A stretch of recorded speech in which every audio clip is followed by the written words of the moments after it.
어, 우리가 지난주 그렇죠. 그리스도께서 왜 우리를 죽으셨는지, 왜 죽으셨는지, 당연히 우리를 사랑하셔서 십자가에 못 박혀 죽으셨어요. 근데 그 사랑의 또 다른 이유가 뭐였죠? 우리의 죄악 때문에, 우리의 허물 때문에. 근데 우리가 그 그리스도의 희생, 그 죽음이 왜 죽으셨는지를 잊어버리고, 또 우리가 하나님의 기뻐하신 뜻이 무엇인가, 그 하나님 중심의 믿음을 잃어버렸을 때 우리에게 어떤 현상들이 일어납니까? 죄에 대한 무감각함이 일어나고 생기고, 또 그로 인해서 우리가 자칫 잘못하면 방종에 빠질 수 있다라고 했습니다. 그와 같은 일로 고린도 교회 안에 정말 이방인들도 하지 않는 그와 같은 음행이 교회 안에서 일어났고, 더 중요한 건 그와 같은 음행을 한 사람이 교회 모임에 참여를 하고 있다는 거죠. 그리고 이와 같은 사실을 모르는 게 아니라 알고 있는데도 이 교회는 아무것도 하지 않았다. 이것이 더 이 사도 바울이 경각심을 가지고 또 교회를 책망하는 모습을 우리가 지난주 보았습니다. 오늘 우리가 읽은 본문도 계속 이어집니다. 근데 지난주에는 이와 같은 교회 안의 죄악을 사도 바울이 지적을 하면서 어떻게 그랬죠? 묵은 6월절의 그 풍습처럼 묵은 누룩, 그런 죄악은 다 버려버리고 다시 진실함과 순전함의 떡으로 새롭게 하라, 이렇게 말하면서 그렇죠, 묵은 누룩을 버려라, 그와 같이 음행하는 사람을 교회에서 출교, 쫓으라. 자, 이와 같은 말로 지난주에 마무리를 졌는데, 오늘은 이 출교를 통하여서 이 사도 바울이 정말 원하는 거, 교회의, 그러니까 지난주 우리가 교회가 거룩을 잃은 모습을 봤다면, 이제는 교회가 이 거룩을 회복하고 또 우리가 하나님 앞으로 구별된 이 거룩을 지키는 교회가 되어야 되는데, 우리가 이 거룩을 지키기 위해서는 무엇이 필요한가? 오늘 말씀을 통해서 우리가 좀 묵상하고, 더 나아가 조금 더 깊게 묵상해서 정말 우리가 거룩을 지키는 교회가 되려면 무엇이 필요한가? 우리가 한번 생각해보고 은혜를 나누고자 합니다. 일단 이 사도 바울이 오늘 이건 이제 9절에 보면은 이 사람들에게 그 음행한 자를 내쫓으라, 출교하라라고 이 말을 하니까 여기에 대해서 또 오해를 이제 하는 사람들이 있었던 것 같아요. 일단 9절에 내가 너희에게 쓴 편지에 음행하는 자들을 사귀지 말라 하였거니와, 여기서 너희에게 쓴 편지는 지금 이 고린도전서는 아닙니다. 우리가 고린도 교회에 사도 바울이 그 편지를 보낸 게 4번 보냅니다. 근데 한 번은 지금 이 고린도전서 앞에 나와 있는 이거죠. 너희에게 앞서 보낸 편지가 있어요. 근데 그것은 아직 전해지진 않았어요. 그리고 이제 고린도 후서 7장 8절에 보면 또 후서를, 그러니까 두 번째 편지죠. 그 보내기 전에 그 중간에 이 준엄한 편지라고 해서 또 한 번의 편지를 보냅니다. 그래서 총 4번의 편지를 보냈는데, 이 고린도전서 앞에 보낸 것과 고린도후서 앞에 보낸 이 2번의 편지는 그 편지 안에 보냈다는 말만 있고 내용은 전해지지 않았어요. 근데 아무튼 앞서 보낸 편지에 사도 바울이 음행한 자를 사귀지 말라라고 이제 말을 했어요. 그리고 이제 이 출교에 대한 말과 함께 이걸 자칫 잘못하면 이 오해를 할 수 있을 것 같아서 사도 바울이 이제 설명을 합니다. 10절에 이제 보면은 내가 너희와 음행하는 자들과 사귀지 말라 했는데, 이 말은 이 세상에 음행하는 자들이나 탐하는 자들이나 속여 빼앗는 자들이나 우상 숭배하는 자들을 도무지 사귀지 말라 하는 것이 아니니, 만일 그리하면 너희가 세상 밖으로 나가야 할 것이라. 이게 이제 무슨 말이죠? 진짜 쉽게 이해하기 쉽게 말씀을 드릴게요. 지금 사도 바울이 음행한 자를 내쫓으라, 음행한 자와 사귀지 말라 할 때 정확하게는요, 죄인, 그 죄를 짓는 그 사람과의 분리, 또 그 사람을 배척하는 말이 아닙니다. 그 세상에도 그렇죠, 이와 같은 죄를 짓는 사람들이 있어요. 그 세상 사람들과 분리하고 그 사람들과 만나지 말고 사귀지 말라, 그 말이 아니듯이 그 사람을 배척하는 것이 아니에요. 만일 우리가 그렇게 사람을 다 배척한다면 여러분, 이 세상에 의인은 없나니 하나도 없습니다. 이 세상에 죄 안 짓는 사람이 있을까요? 물론 법 없이 사는 분들, 정말 우리가 생각할 때 착한 분들도 있겠지만, 이제 하나님의 기준에 보면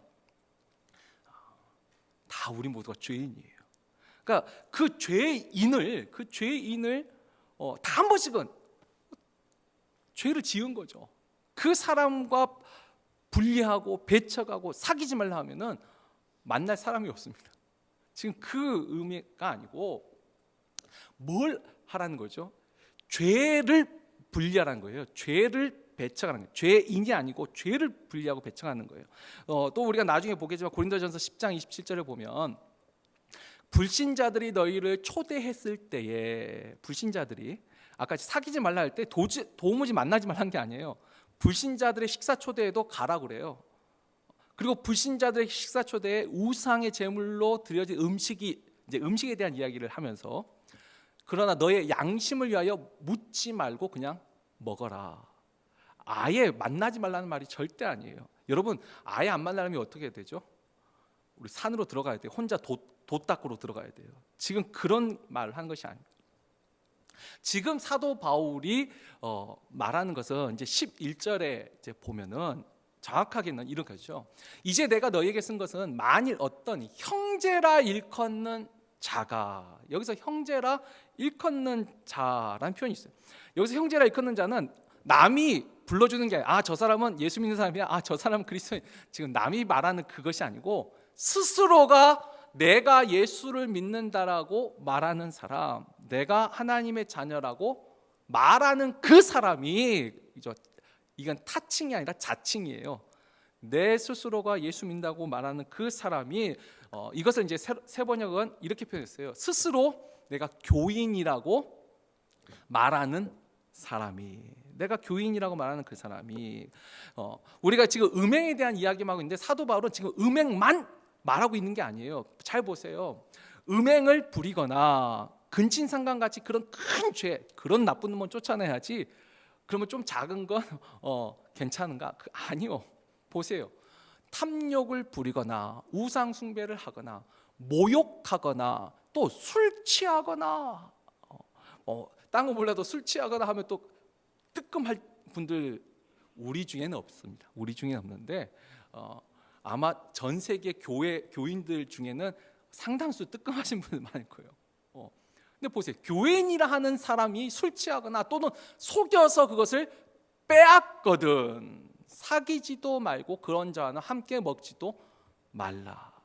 일단 첫 번째 기준은 뭐냐면, 내가 하나님의 자녀라고 말하면서 이와 같은 죄를 짓는 사람에 대해서 그 사람을 분리하라는 거예요.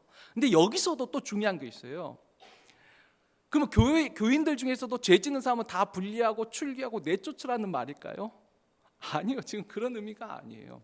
지금 여기서도 중요한 건 이 시제인데, 내가 교인이라고 말하면서 계속 음행하고 있고 계속 탐욕을 부리고 있고 계속 우상 숭배를 하고 있고 계속 모욕하고 술 취하고 속여 빼앗는 사람입니다. 지금도. 더 쉽게 이해하자면 이런 거죠. 알고서도 죄를 짓는 사람이라며, 이게 죄라는 것을 알면서도 짓는 사람들이 있어요. 자, 여기에 대한 제가 이렇게 설명한 것보다 직접 성경 하나님의 말씀을 읽는 것이 더 우리에게 유익할 것 같습니다. 우리 로마서 1장 32절과 히브리서 10장 26절에서 27절 말씀을 그냥 이어서 우리 교독하겠습니다. 제가 먼저 읽겠습니다.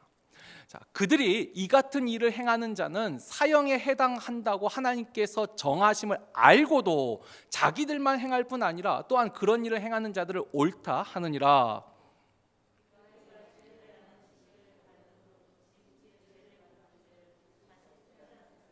다 같이. 오직 무서운 마음으로 심판을 기다리는 것과 대적하는 자를 태울 맹렬한 불만 있으리라. 아멘. 지금 우리가 방금 전에 했던 히브리에서 짐짓 죄를 짓는다 할 때 짐짓이 고의로예요. 고의로. 아까 로마서의 말씀이나 히브리서 말씀은 뭐죠? 알면서도, 이게 죄라는 것을 알면서도 그 죄를 계속 짓고 있다면, 그리고 스스로 교인이라고 말하면서, 스스로 내가 그리스도인이라고 말하면서, 스스로 하나님의 자녀라고 말을 하면서, 그렇게 말하면서 이와 같은 죄를 계속 짓고 있다면 이라는 말씀입니다. 그러면 어떻게 하죠? 이제 이것을 우리는 판단해야 됩니다. 우리가 앞에 고린도전서 4장 5절 바로 앞절에서 그 사도 바울이 고린도 교회에서 바울에 대한 판단을 할 때 너희는 아무도 판단하지 말라. 아무도. 주님이 오실 때까지 아무도 판단하지 말라 했잖아요. 그리고 본인은 지금 판단해요. 이 구분하셔야 돼요. 사도를 판단하고 있었어요. 하나님의 일을 하는 것에 대해서 판단. 죄에 대한 판단이 아니에요. 여러분, 죄에 대해서는 판단을 해야 됩니다. 죄는. 근데 그것이 죄가 아니라 저 사람 행동은 이렇다, 이건 이렇지, 이런 판단을 함부로 하지 말라는 거예요. 하나님이 이것은 죄라고 말한 것이 있다면 그건 분명히 판단하고 분별을 해야 되는 것입니다. 지금 사도 바울이 교회 안에서 스스로를 내가 그리스도인이라, 교인이라고 말하면서 이와 같은 죄를 계속 짓는 사람이 있다면 그 사람은 판단해야 된다, 분별해야 된다라고 말을 하는 것입니다. 근데 여기서 이제 이것도 하나 기억하셔야 돼요. 알고 짓는 죄에 대해서는 아까 히브리서 말씀처럼 무서운 하나님의 심판이 있어요. 고의로 짓는 죄. 구약 율법에서도 고범죄라고 해서 고의로 짓는 죄는 용서를 받지 못했어요. 그런데 이런 경우는 있어요. 모르고 짓는 죄는 있어요. 이게 죄인 줄을 몰랐어요. 그리고 또 하나, 죄인지는 알아요. 그런데 내가 너무 연약한 거예요. 약한 거예요. 술, 안 먹으면 너무 좋아요. 나도 알아요. 본인도 알아요. 그런데 갑자기 땡기는 날이 있어요. 갑자기 비가 오든지, 그날 직장에서 뭔 소리 들었다든지, 굉장히 속상한 일이 있으면, 막 스트레스 막 받을 때 옆에서 담배 한 개 타면 왠지 한번 태우고 싶어요. 근데 이게 뭐예요? 내 마음은 알아요. 이러면 안 된다는 걸 아는데 약한 거예요. 지금 이건 뭐죠? 아까 교인이면서 나는 하나님의 자녀라고 당당하면서 죄에 대해서 무감각해진 그것을 지금 사도 바울이 판단하는 것이지, 약하면서 또 그렇게 어떻게 해요? 한 잔 술하고 이제 마실 때는 좋았어요. 근데 깨고 났더니 또 내가 이러면 안 되는데 또 회개하는 거예요. 회개하는 거. 내가 절대 창이 없는 그 빛, 햇빛이 들어오지 않는 그 공간에 다시는 들어가지 않으리라. 나 절대 안 땡기리라. 마음을 굳게 먹었어요. 그런데 어느 날 갑자기 TV에 카지노 개장, 이 코로나가 닥쳐도 우리는 땡길 수 있습니다. 이런 광고가 나오니까 또 땡기러 가는 거예요. 근데 그게 뭐예요? 약한 거예요. 지금 사도 바울은 그와 같은 사람까지 아니에요. 그리고 또 하나, 과거에 내가 했었어요. 과거에. 그러나 이것을 하나님 앞에 내가 죄로 고백하고 회개했어요. 그런데도 당신 과거 이거 했잖아. 과거 당신 이거 했잖아. 했잖아. 그리고 당신 죄송해요. 이건 정말 좀 심각한 거예요. 당신 이제 바람 피웠잖아. 여러분, 그것까지, 그 모든 죄까지 분리하고 배척한다고 하면 우리 정말 세상을 떠나야 돼요. 지금 주님도 우리 약함을 아세요. 그러니까 중요한 건 뭐죠? 일단 모르는 것은 깨달을 때 회개할 수 있어요. 약한 것도 우리가 하나님의 위로와 도움을 받으면 회개할 수 있어요. 어쨌든 회개하는 죄에 대해서는 하나님은 긍휼과 사랑을 가지고 계세요. 근데 여기서 분리하고 판단하라는 죄는요, 아는데도 회개하지 아니하고 끝까지 그것을 맞다라고 정당화하는 죄를 말해요. 하나님이 그와 같은 죄를 사형에 해당한다고 정하신 것을 알면서도 자기만 행할 뿐만 아니라 그 일을 행하는 자들을 옳다 말하는 사람들, 지금 이 사람들에 대한 이야기, 이걸 좀 구분하셔야 돼요. 그러니까 우리가 교회의 거룩을 지켜야 한다 할 때 일단 일반적으로 이렇게 생각할 수 있습니다. 가장 이제 쉽게 생각하는 일반적인 거예요. 죄에 대해서 일단 분별을 할 수 있어야 돼요. 우리가 교회가 거룩을 지키려면 이것이 죄다, 죄가 아니다라는 이 분별이 우리 안에 있어야 돼요. 근데 여러분, 죄를 분별할 때는 어떻게 또 분별해야 될까요? 일단 우리가 가장 기본적으로 생각하는 것이 이 히브리서 5장 14절에 있는 말씀, 우리 한번 같이 읽어볼까요? 히브리서 5장 14절 말씀입니다. 있습니다. 단단한 음식은 장성한 자의 것이니 그들은 지각을 사용함으로 연단을 받아 선악을 분별하는 자들이니라. 아멘. 여기 보면 지각을 사용하여 선악을 분별하는 사람들이 있어요. 여기서 이제 지각은 뭐죠? 우리의 지성을 의미해요. 우리가 지성으로 선악을 분별. 근데 여기서도 우리 모두가 다 지각이 있잖아요. 지성이 있잖아요. 근데 여기는 왜 단단한 음식이라고 표현할까요? 이건 하나님의 말씀으로 선악을 분별을 하는 거예요. 선악 분별을. 좀 이따가 다시 예를 들겠지만 예를 뭐죠? 이 성적 정체성이 중요한 것이냐, 자기 결정권이 중요하냐. 더 쉬운 예로 할까요? 동성애.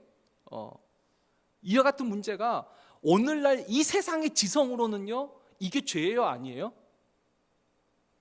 이 세상의 지성으로, 지각으로. 여러분이 지금 이걸 죄라고 하면 큰일 납니다. 제일에도 갈 수 있어요. 감옥에도. 지금 세상은 그래요. 근데 우리가요, 저도 이렇게 말하는 거 제가 정말 다행이에요. 유명한 목사가 아니라서. 제가 우리 홈페이지에 설교 동영상 올라도 조회수가 10번을 10회를 잘 안 넘어요. 요즘 최근에 코비드 때문에 우리 성도들 가정에서 예배드리고 좀 올랐지. 어이구 다행이에요.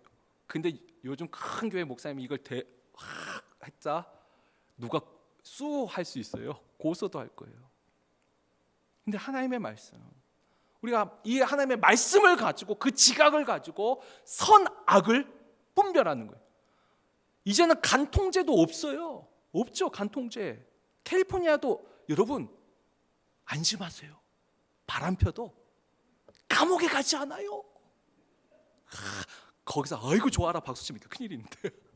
근데 하나님, 세상의 지각은 이게 더 이상 악이 아니에요. 선악의 문제가 아니에요.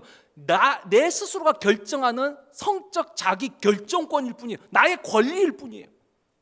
그래서 하나님의 말씀은 여러분 배우자에게 정조를 지켜야 돼요. 하나님 앞에 순결한 백성이 가정을 지키는 거예요. 이건 하나님의 말씀으로는 분명히 죄고 악입니다. 그러니까 우리가 이런 지각을 가지고 선악을 분별을 해야 돼요. 자, 근데 또 하나가 있습니다. 우리가 죄를 분별할 때 요한일서 4장 1절 말씀 우리 또 한번 같이 읽어보겠습니다. 다 같이 읽습니다. 사랑하는 자들아, 영을 다 믿지 말고 오직 영들이 하나님께 속하였나 분별하라. 많은 거짓 선지자가 세상에 나왔습니다. 아멘. 이제는 지각의 선악이 아닌데 여러분 영도 분별을 해야 돼요. 이게 정말 하나님의 영에 의하여서 하는 말인지 아니면 거기에 대항하는 악한 영에 의해서 하는 것인지 영적인 분별도 여러분 있어야 됩니다. 우리가 하나님의 형상은 뭐라고 했죠? 기억나시나요? 제가 여러 번 말씀드렸어요. 하나님의 형상이 지, 정, 의, 영이에요. 우리 머리, 어깨, 무릎, 발 이 모습의 형상이 아니고 우리 안에는 지성과 감정과 그 다음에 의지와 영성이 우리가 하나님의 형상인데 그 중에 지성과 영성으로 죄를 분별할 수 있어야 돼요. 지성만 가지고도 아니에요. 영적인 것도 있어야 돼요. 이게 과연 하나님의 교회를 세우고 교회의 덕을 세우는 일인가? 죄를 분별을 할 수 있어야 돼요.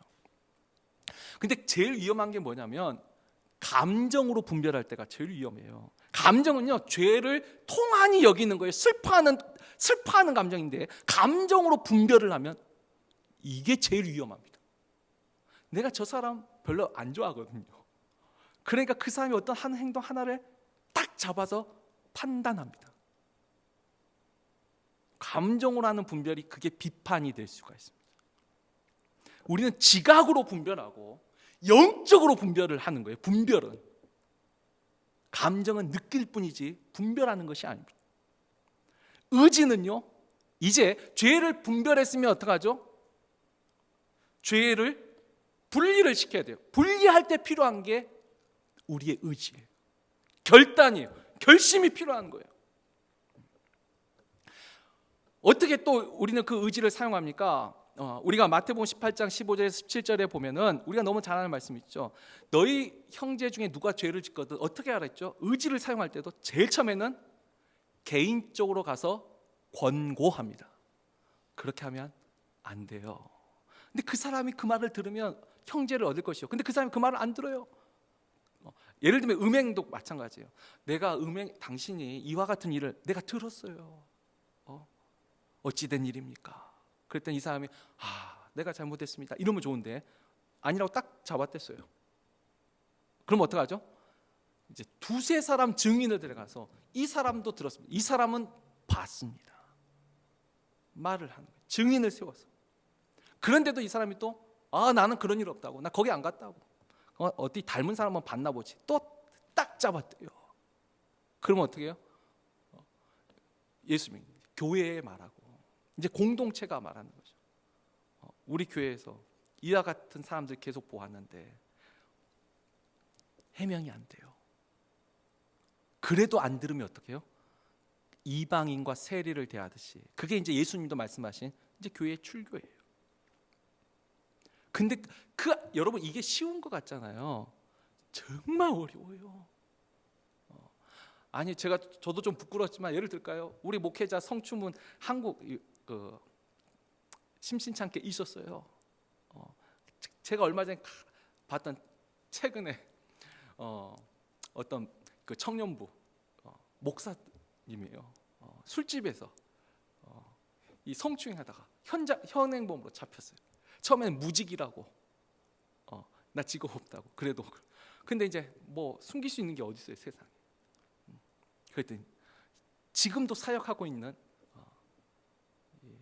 목사님. 근데 보세요. 이런 경우는 뭐 하지만 명백하게 현행범으로 했으니까. 근데 우리가 알잖아요. 인정하는 게 쉽지 않아요. 참 개인적 권고에서 두세 상의 증인이 나오고 세상 언론까지 나와야지만 그제서야 이 하는 경우도 많습니다. 근데 여러분 목회자만 그럴까요? 제가 지난주도 말했지만 목회자는 그 특성상 언론에 나오지만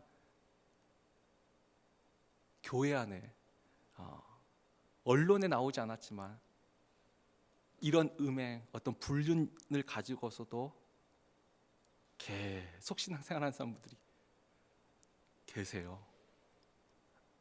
정말 저도 이런 말 안 했으면 좋겠는데 현실은 있더라는 거예요.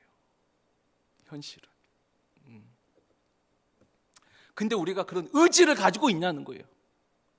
그걸 분명하게 말을 하고 당신 그렇게 하면 안 됩니다. 말을 할 수 있냐는 거예요. 근데 여러분 음행뿐만 아니라 여기서 말해요. 뭐 술 취하는 문제라든지 탐욕을 부리는, 속이는, 꼭 이것만 여기 있는 건 말까요? 누군가 계속 불평을 해요. 원망을 해요. 계속 루머를 만들어내요. 우리가 그러지 마세요. 우리가 말할 수 있냐는, 그런 의지가 있냐는, 결단이 필요한데 우리가 이와 같은 결단을 하지 못할 때 어떤 일들이 생겨나죠? 죄를 우리가 분별해야 돼요. 근데 분별했는데도 결단하고 그 죄 자체를 분리를 시키지 못하면 어떤 일이 일어나죠? 고린도전서 8장 7절 이제 뒤에 나오지만 우리의 양심이 이제는 약해집니다. 점점 무감각해집니다. 그래, 저렇게 불평하는 것도 다 이유가 있겠지. 근데 그걸로 넘어가는 거예요. 그것으로 인하여 생겨난 열매에 대해서 영적 분별력을 잃어버리면, 한국에서는 이런 말을 하죠. 카더라 통신이란 말 들어보셨어요? 그렇다더라, 카더라. 확실한 증거는 없는데, 확실한 물증은 없는데 계속 심증만으로 말을 하는, 이렇다더라, 저렇다더라. 근데 우리가 거기에 대해서 그러면 안 돼요. 우리가 그걸 말을 못하면 점점 우리도 어떻게 해요?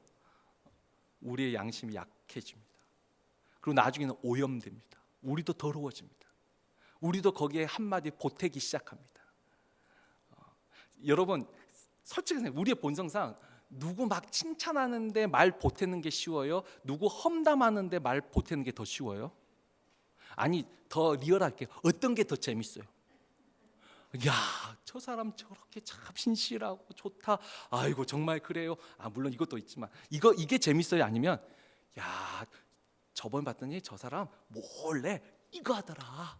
그래? 당신도 봤어? 나도 봤는데. 이게 더 재밌어요. 여러분, 우리 양심이 약해져요. 더러워집니다. 그리고 더 나아가면 어떡하죠? 이게 이제 심해지면 무감각해집니다. 이건 나하고 상관없는 일이야. 무감각해져요. 그리고 더 심해지면 뭐예요? 정당화가 됩니다. 다 저런 이유가 있어. 아니 땐 굴뚝에 연기 나겠어요? 다 이유가 있어. 이제 그것이 맞다라고 바뀌어요. 정당화가 시작돼요. 아까 우리가 읽었던 로마서 1장 32절처럼 이것이 자기만 행할 뿐만 아니라 그 일을 행하는 사람도 맞다라고 옳다라고 말하기 시작하는 거예요. 이게 이제 점점 심해지면, 그리고 나중에는 어떻게 해요? 방종에 빠지게 됩니다. 지금 사도 바울 일단 여기까지만 보시면 사도 바울은 뭐죠? 너희 안에 형제라 일컫는 사람이 여전히 그 죄를 지으면서 그것을 죄라고 느끼지도 못하고, 아니 알면서도 그 죄를 정당화하고 있다면 그를 내쫓으라. 죄를 내쫓는 거예요. 죄를. 아까죠? 내가 약해서 그래요. 회개하는 사람들, 그 사람은 감싸줘야 돼. 죄인을 멀리하는 게 아니라 그 사람이 그 죄를 계속 안고 가고 있다면 그 죄를 멀리하라는 거예요. 이게 교회가 거룩을 지킬 수 있는, 구별됨을 지킬 수 있는 방법이에요. 자, 그런데 여기서 우리가 그러면 쉽게 말하면 여러분, 교회에서 늘 좋은 말만, 늘 덕이 되고 아름답고 힘이 되고 위로가 되고 격려가 되는 말만 우리가 듣고 싶어요. 자, 그러려면 어떻게 하면 되죠? 불평하고 원망하고 미워하고 성내고 이런 사람들은 다 어떻게 하면 돼요? 다 내쫓으면 돼요.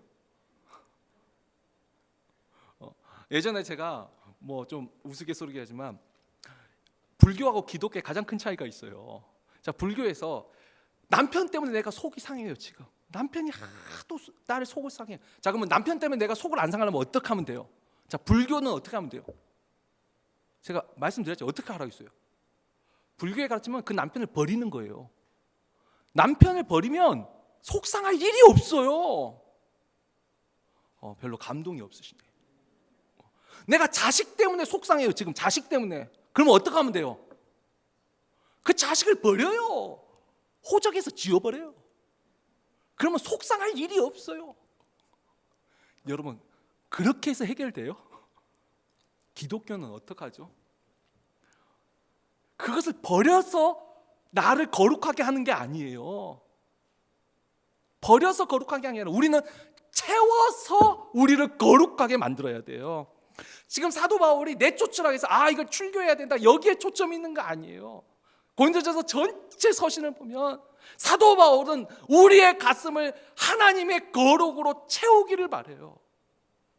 비우고 버리고 내쫓아서 거룩을 지키는 것이 아니고 우리를 하나님의 거룩으로, 하나님의 말씀과 기도로 우리를 채움으로써 우리를 거룩하게 하기를 원해요. 이것이 진짜 원하는 거예요.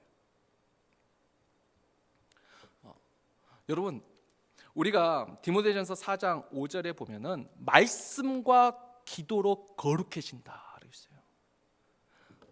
출교로 내쫓는 것으로 거룩해지는 게 아니에요.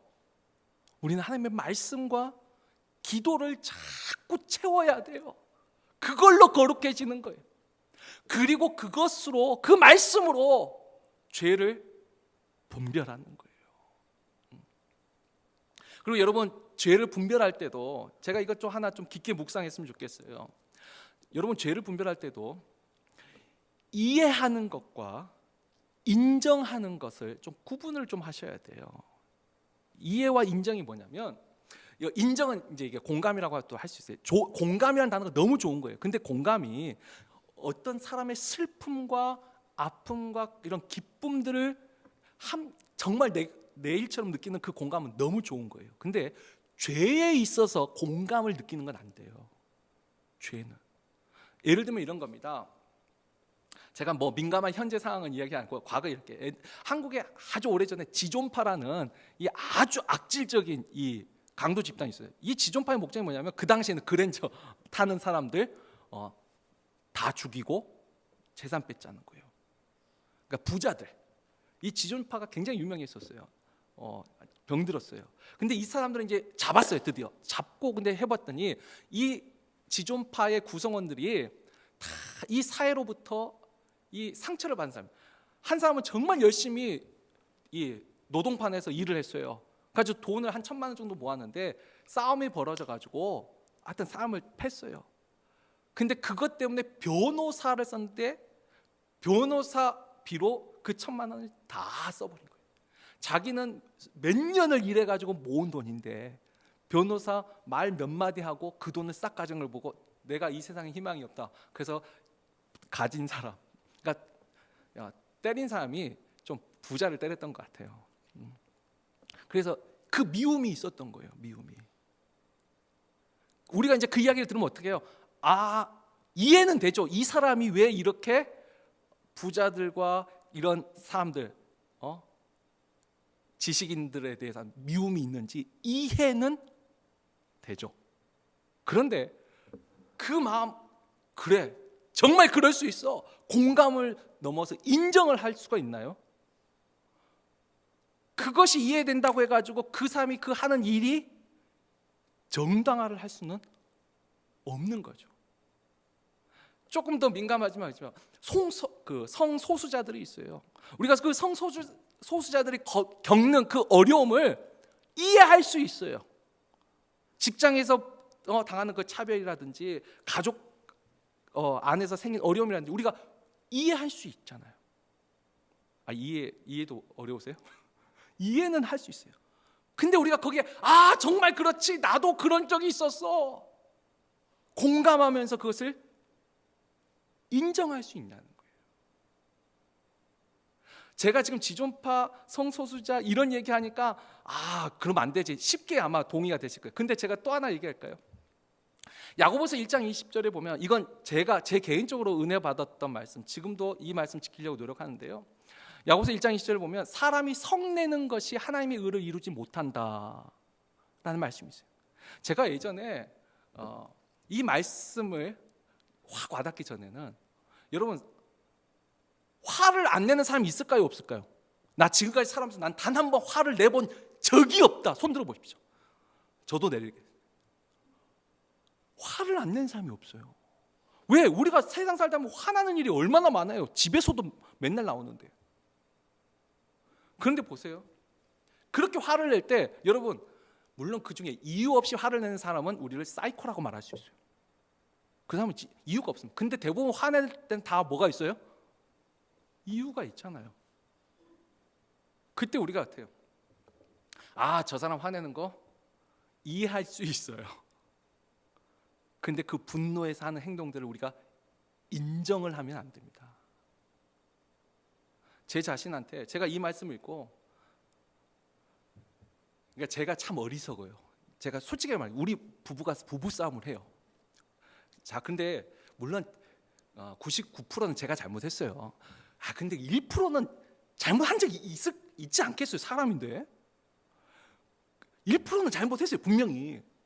그런데 문제는 제가 100% 먼저 화를 내요.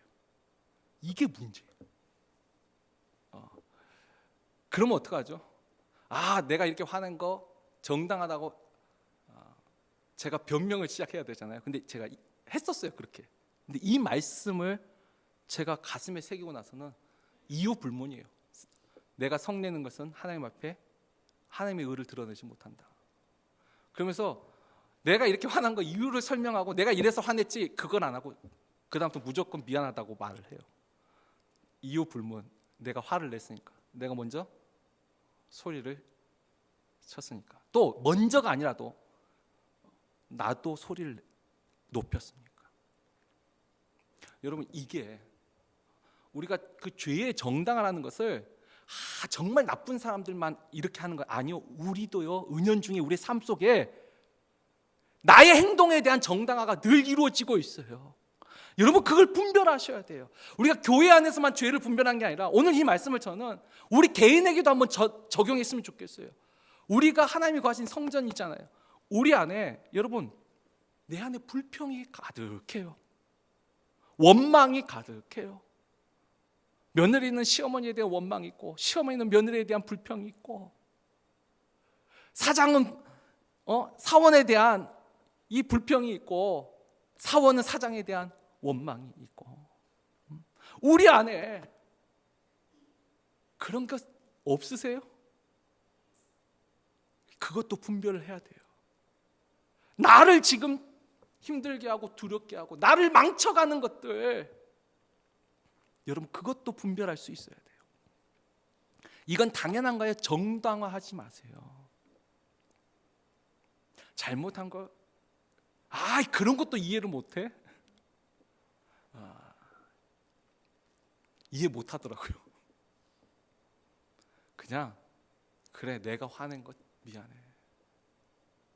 우리 자신을 정당한 것을 일단은 좀 내려놓을 필요가 있는 것 같아요. 분별을 해야 돼요. 분별을. 그리고 아까 했죠. 말씀과 기도로 우리를 채워야 됩니다. 우리가 채우지 않고 계속 버리기만 하면 더 타락하기 쉽습니다. 제가 확실히 말할 수 있는데 채우지 않고 비우는 것만으로는 해결할 수가 없습니다. 계속 채워야 돼요. 말씀으로 채우고 기도로 채워야 돼요. 그리고 말씀으로 채우고 또 죄를 분별할 때 이것도 구분하셔야 돼요. 우리가 로마서 12장 2절에 보면은 너희는 하나님의 선하시고 기뻐하시고 온전하신 뜻을 분별하여 너희는 이 세상의 풍속을 좇지 말고 마음의 변화를 받아 하나님의 기뻐하시고 선하시고 온전한 뜻이 무엇인지 분별하라 말을 했어요. 여러분 하나님의 뜻을 근데 분별할 때도요 어떻게 분별해야 되죠? 여러분 이거 분명히 기억하십시오. 디모데후서 2장 15절에 보면은 기록된 말씀을 진리의 말씀을 온전히 분별하여. 여러분 하나님의 뜻을 분별할 때요 말씀을 통해서 분별하세요. 왜냐하면 이게 자칫 제가 여러 번 말씀드렸어요. 꿈과 환상도 하나님이 우리에게 주시는 개인적인 분명히 은혜예요. 개인적인 분명히 계시가 있어요. 그러나 이건 사적인 계시입니다. 내가 꿈을 꿨더니 하나님이 이걸 기뻐하세요. 내가 환상을 봤는데 이게 하나님이 나한테 알려주신 거예요. 여러분 이걸 가지고 분별하시면 위험합니다.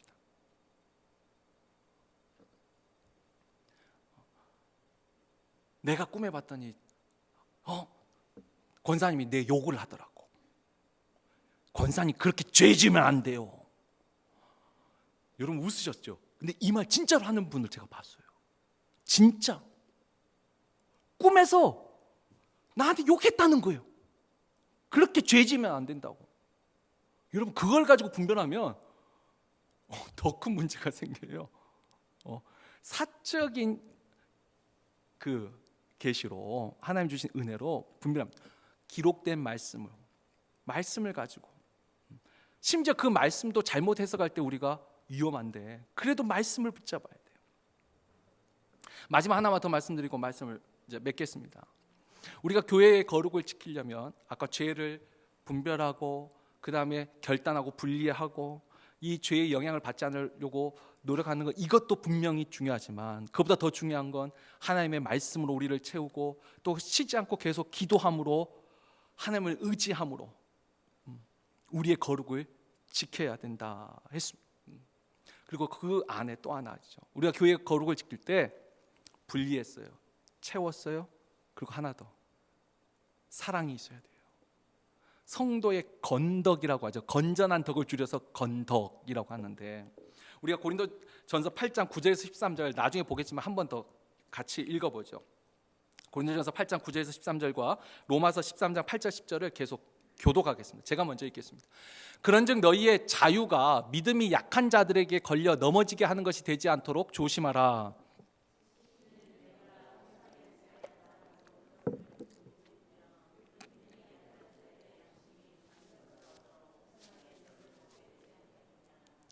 그러면 내 지식으로 그 믿음이 약한 자가 멸망하나니 그는 그리스도께서 위하여 죽으신 형제라.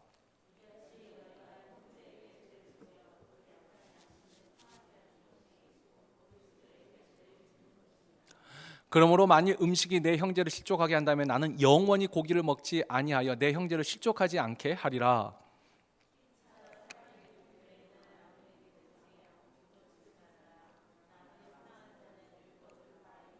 다 같이. 사랑은 이웃에게 악을 행하지 아니하나니 그러므로 사랑은 율법의 완성이니라. 아멘. 여러분, 교회를 거룩을 지키는 게요 참 쉽지 않아요. 일단은 죄를 분별하고 죄는 버려야 돼요. 그리고 또 열심히 하나님의 말씀과 기도로 나를 채워야 돼요. 그리고 말씀과 기도로 채우면서도 뭐예요? 사랑과 이 건덕을 잊어버리면 안 돼요. 분명히 죄가 아니에요. 그러나 이것 때문에 실족할 사람이 있다면, 목사님 저도 참 어려워요. 이 건덕이라는 게 참 어려워요. 어느 선까지 안 해야 되는지, 어느 선까지는. 사도 바울이 영원히 고기를 먹지 않겠다 말했지만 사도 바울이 고기를 안 먹었을까요? 먹었어요. 고기 먹고 안 먹는 걸로 지옥 가고 천국 가는 게 아니란 걸 알았으니까. 그러나 연약한 자들을 위하여서 사도 바울이 이제 고린도전서 계속 나올 거예요. 연약한 자들은 강해지기를 바랬어요. 강한 자들은 약해지라는 말이 아니라 겸손해지고 배려해 주기를 원했어요. 근데 중요한 거, 강해져야 돼요. 근데 그 과정에 이를 때까지 내가 절제하는 거예요. 아주 현실적인 얘기 하나 할게요. 내가 정말 우리 교회 사랑한다면 절대로 새로운 삶에서 남이나 교회에 대한 비판을 하지 않는 것이 좋습니다. 제가 저희 장인어른한테 또 제 아내를 통해서 배운 것 중에 하나, 참 저희 집안하고 좀 달랐는데, 저희 집은 어머니는 교회에서 뭔 일 생기면 제가 목사가 될 거니까 항상 박 목사는 절대 이러면 안 돼, 이러면 안 돼, 이러면 안 되라는 말을 하면서 저를 교육을 하셨어요. 이렇게 하면 안 된다. 저희 아버님, 저희 아내 같은 경우는 일체 교회에 대해서 이렇다 저렇다 말을 안 한 거예요. 늘 좋은 말만 한 거예요. 이 뭐 둘 다 뭐 장단점이 있는데, 제가 뭘 느꼈냐면 학생 사역을 하면서 그걸 느꼈어요. 애들이 교회에 대해서 비판 의식을 가졌더라고요. 근데 알아서가 아니라 들어서 갖고 있더라고요. 자기도 모르게 집에서 목사님 흉보고 교회 장로님 흉보고 그것을 듣고 있었다는 거예요. 여러분, 가정에서만 그럴까요? 여러분 직장에서든 주변에서든. 제가 실제로 경험했던 거, 벨리에서 음식점, 이제 지금 코로나 때문에 했지만 예전에 벨리에서 음식점에 가서 있으면요, 한인 음식점 보면 아니 그냥 조용히 듣다 보면 들리는데 교회 이야기가 참 많이 하세요. 모여 살 얘기가 뭐 지금 제가 여기서 살아보니까 이해가 돼요. 이제 할 수 있는 얘기가 뭐 그렇게 크게, 교회에 대한 이야기 참 많이 해요. 좋은 얘기도 많아요. 그러나 그렇지 않은 얘기도 많더라고요.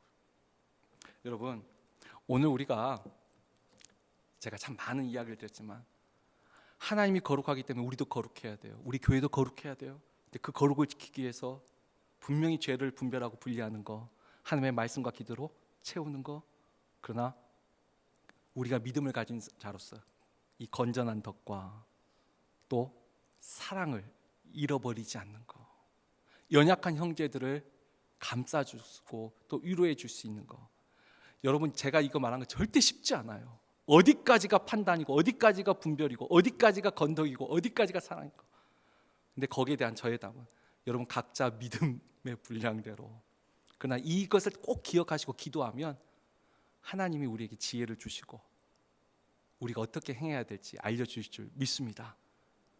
이 말씀, 쉬운 말씀이 아니라 분명히 어려운 말씀이지만 가슴에 잘 새길 수 있기를 주의 이름으로 축원합니다.